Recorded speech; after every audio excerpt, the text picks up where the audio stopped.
ایک دیوبندیوں کا مفتیہ اس کا کلپ وائرل ہوا اور کہتا ہے کہ رسول اکرم صلی اللہ علیہ وسلم پڑھے لکھے نہیں تھے اور اس طرح کی باتیں فالو کیوں کر رہے ہیں محمد صلی اللہ علیہ وسلم کو جب نہ آپ لکھنا جانتے نہ آپ پڑھنا جانتے نہ اس کا مقصد اس سے ملحدوں کو اور لبرل لوگوں کو اور کرسچن جو ہے ان کو اور یہود کو مواد دینا ہے کہ مسلمانوں دیکھو تم تو خود کہتے ہو کہ تمہارے نبی پڑھے لکھے نہیں تھے، اور پھر اس طرح کی اس نے باتیں کی کہ فلاں سکالر میں تو بندہ اس کے فالو کرنے کے لیے دل کرتا ہے تو جو خود ہی پڑھے لکھے نہ ہوں ان کی کس طرح کوئی تقلید کرے. بڑے بڑے عجیب و غریب کلمات اس نے بولے. میں نے ایک پارٹ اس کے رد کے اندر وہ ریکارڈ کروایا ہے. یعنی یہ فتنہ ہے کہ جس سے سرکار دو عالم صلی اللہ علیہ وسلم کو ستی سا انسان بنا کے پیش کرنے کی کوشش کی جا رہی ہے کہ وہ اتنے عظیم نہیں تھے جتنا بیان کیا جاتا ہے، وہ ایسے نہیں تھے، جبکہ ہم نے دیکھا نہیں لیکن جو دیکھنے والے تھے اس میں کوئی شک نہیں کہ ہم نے دیکھے بغیر مانا ہے، مگر خدا کی قسم ہم نے ویسے مانا ہے جیسے دیکھنے والوں نے مانا ہے. اور اس لفظ کی بھی وضاحت سن لیجئے. ویسے جو میں نے کہا تو برابری کے لیے نہیں کہا، چونکہ کہاں صحابہ کا ایمان اور اہل بیت اطہار کا ایمان اور کہاں ہمارا ایمان، ان کا ایک سورج جیسا ہمارا ایک چراغ جیسا، مگر جس کو انہوں نے مانا اس کو ہم نے بھی مانا.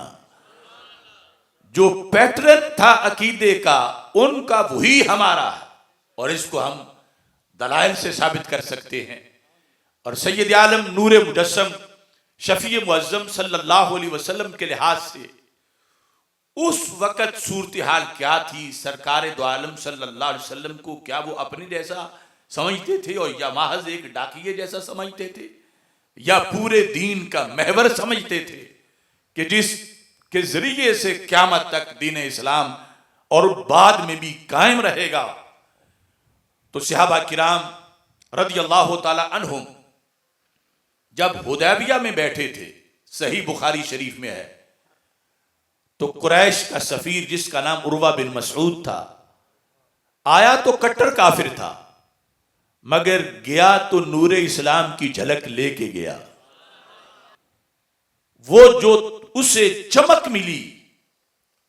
تو صحابہ کی طرف سے جو اللہ کے رسول علیہ السلام کی تعظیم کی جا رہی تھی، جو ہم اہل سنت تعظیم نبی کرتے ہیں، سرکار کا نام آئے تو انگوٹھے چوم کے آنکھوں میں لگاتے ہیں، سرکار کی تعظیم ہی ہے کہ آپ کی ولادت کے اہتمام کے لیے بڑے بڑے خصوصی انتظامات کیے جاتے ہیں. سرکار صلی اللہ علیہ وسلم کی تعظیم کے کئی انداز ہیں. تو عروہ بن مسعود واقعی بڑا جہاں دیدہ انسان تھا اور اس کو مختلف زاویوں سے اس نے پرکھنا چاہا، چونکہ مسئلہ جنگ کا تھا کہ سرکار عمرہ کرنے تشریف لے گئے تھے، قریش روک کے بیٹھے ہوئے تھے اور معاملہ جنگ تک پہنچا ہوا تھا. تو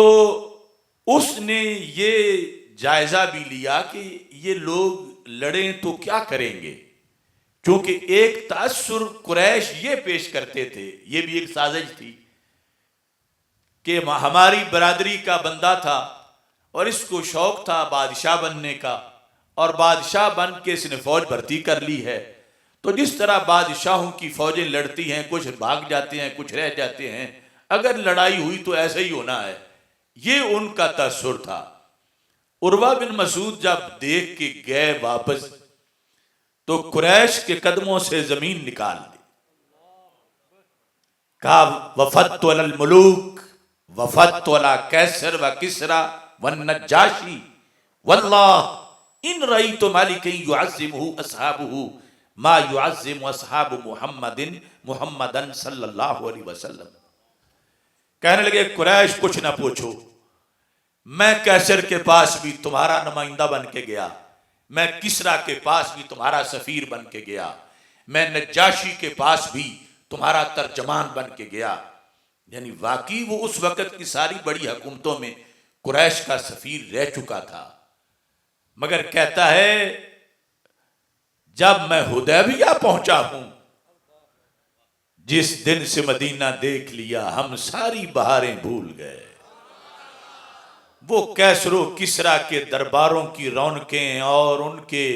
اہتمام اور ان کی قالینیں اور ان کی کرسیاں اور ان کے لاؤ لشکر، وہ سب مجھے بھول گئے۔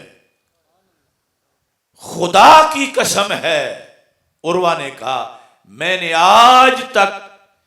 کسی بادشاہ کی ایسی تعظیم ہوتی نہیں دیکھی جیسی تعظیم صحابہ اپنے نبی پاک کی کرتے ہیں۔ اب یہ لفظ تعظیم یہ صحیح بخاری میں ہے، یعظمہ اصحابہ، اور آج افسوس یہ ہے کہ سعودی عرب میں جو حج لٹریچر چھپتا ہے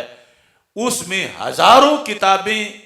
اس فتوے کی ہیں کہ اللہ کے سوا کسی کی تعظیم کرنے سے بندہ مشرک ہو جاتا ہے، اور مشرک جو حدیبیہ میں آیا وہ کہتا ہے جیسی تعظیم صحابہ کرتے ہیں نبی کی ایسی کوئی نہیں کرتا، اور اس تعظیم کرنے کا فیض یہ ہوا کہ پکے مشرک کا شرک ٹوٹ گیا۔ انہوں نے کہا میں بھی ان کا کلمہ پڑھتا ہوں، اتنی محبت، اتنی تعظیم۔ اب یہ لفظ تعظیم کی ڈیفینیشن کی ضرورت پڑی تھی قریش کو کہ وہ تعظیم کیا ہوتی ہے کہ جسے دیکھ کے تم بڑے حیران رہ گئے ہو۔ اب دیکھنا سرکار کے لحاظ سے یعنی جو طریقہ ہے امت کا، اس کی وجہ سے دھاک بیٹھتی ہے کافروں پر کہ یہ بڑے زبردست ہیں، یہ بھاگیں گے نہیں، یہ اپنی امت اور ملت کا لوہا منوائیں گے۔ اب غور سے لفظ سننا، صحیح بخاری میں ہے، عروہ بن مسعود نے پہلا جملہ یہ بولا تعظیم بتاتے ہوئے، کہتے ہیں واللہ ان تنخم النبی نخامتا الا وقعت فی کف رجل منہم فدلک بہا وجہہ وجلدہ۔ وہ جب اپنا لعاب دہن اپنے ہونٹوں سے جدا کرتے ہیں، اس لعاب دہن سے وہ اتنا عشق کرتے ہیں کہ صحابہ ہاتھ پھیلائے ہوتے ہیں، ایک بار بھی لعاب دہن زمین پہ نہیں گرا، ہر بار کسی نہ کسی صحابی کی ہتھیلی پہ گرا ہے۔ اب لعاب دہن ہتھیلی پہ گرنا، اس کو نیچے نہ گرنے دینا، اس پر تو عروہ حیران تھے ہی، لیکن اس سے اگلے کام پر مزید حیران ہو گئے۔ اور یہ بھی سمجھو یہ جو لفظ لعاب دہن ہے یہ ایک ہلکا سا ترجمہ ہے،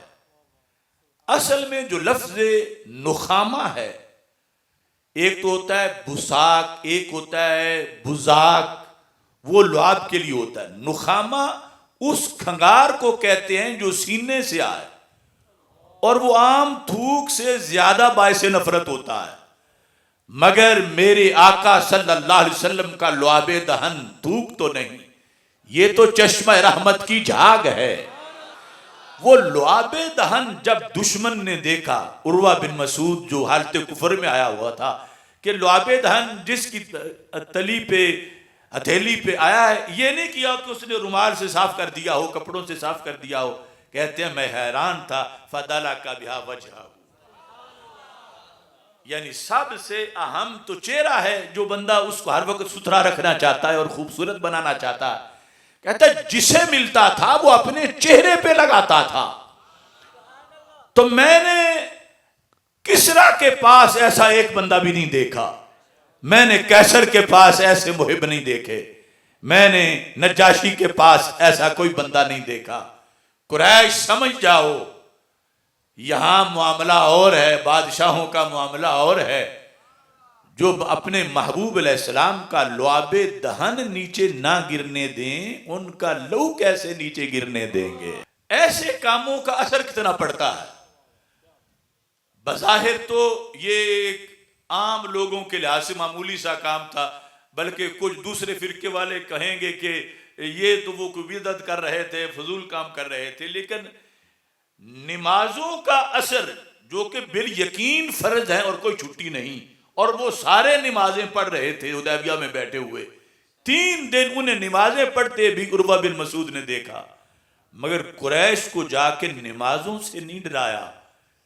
ڈرایا ہے تو لعاب دہن ماتھے پہ لگانے سے ڈرایا ہے۔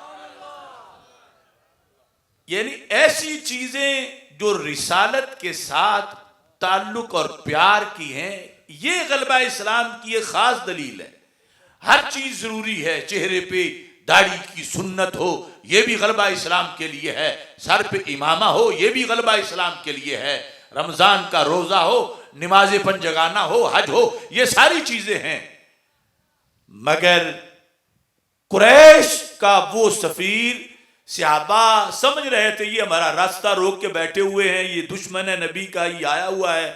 اور ادب سرکار کا دوسری طرف یہ ہے کہ صحابہ یوں بیٹھے ہیں جیسے جسم میں جان نہیں، سروں پہ پرندے بیٹھے ہوئے ہیں، نظریں جھکا کے بیٹھے ہوئے ہیں، تو کوئی نعرہ لگا کے اپنی محبت کا اظہار بھی نہیں کر سکتے کہ خاموش رہنے کا حکم ہے کہ کہیں سرکار ناراض نہ ہو جائیں، اور دل یہ بھی تھا کہ اس کو بھی ہم نے بتانا ہے کہ ہمارا نبی سے رشتہ کیا ہے،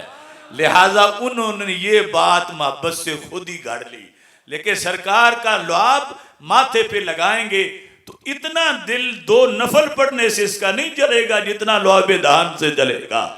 حالانکہ نفل پڑھ رہے تھے، قرات کر رہے تھے، اس نے پچھلوں کو جا کے یہ نہیں بتایا کہ میں نے ان کو تہجد پڑھتے دیکھا، میں نے ان کو جو ہے وہ تکبیر اولیٰ میں شریک ہوتے دیکھا، یہ کہا کہ وہ تو لعاب دہن بھی ماتھے پہ لگا رہے تھے، قادو یقتتلون علی وضوئہ ہی۔ دوسری بات بتائی کہ پانی مشکیزے میں ہوتا تھا تو جھگڑا نہیں ہوتا تھا،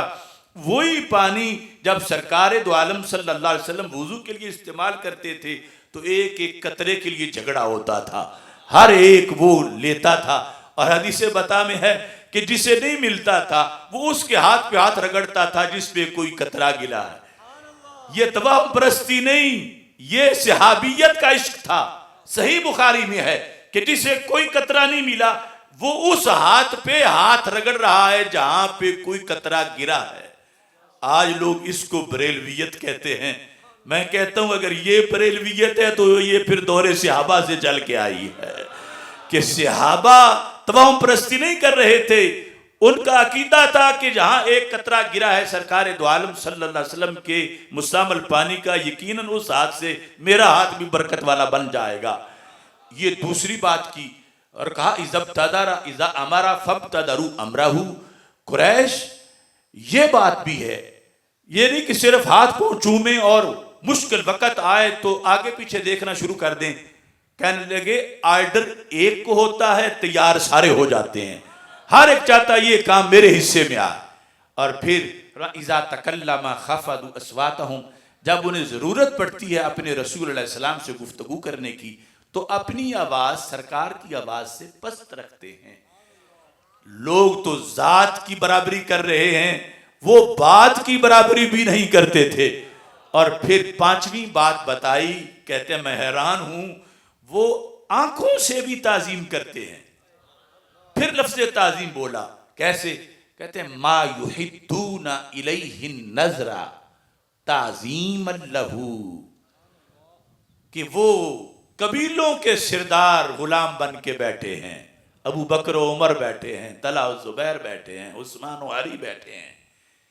کہا میں نے دیکھا ہے،